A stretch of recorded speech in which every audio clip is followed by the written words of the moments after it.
کې حتی الوسع د چغلخور انسان نه ځان لرې ساته. دا فایده دې آیت نه راوځي، دې نقصان ډېری دی کمی نه.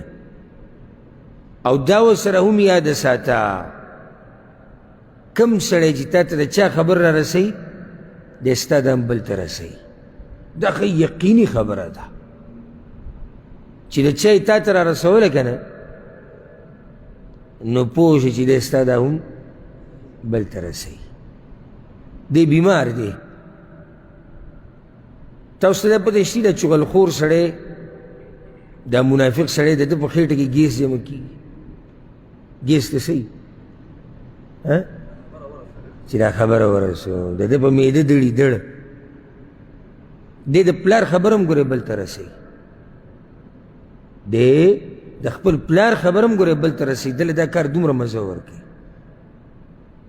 نو دا اعتماد به په هغه سړي نه کوي چې تا ته د نورو خلکو خبرې را رسوي چې دی به زما دا وساتي. دا دی ستا ده هم نه ساتي. ورې ترې چې د اسمان نه را کوشي چې ستا ده به ساتي. نو دا یو څو فایده ګر که فایدې ډېرې دي خو دا یو څو موږ ذکر کړي.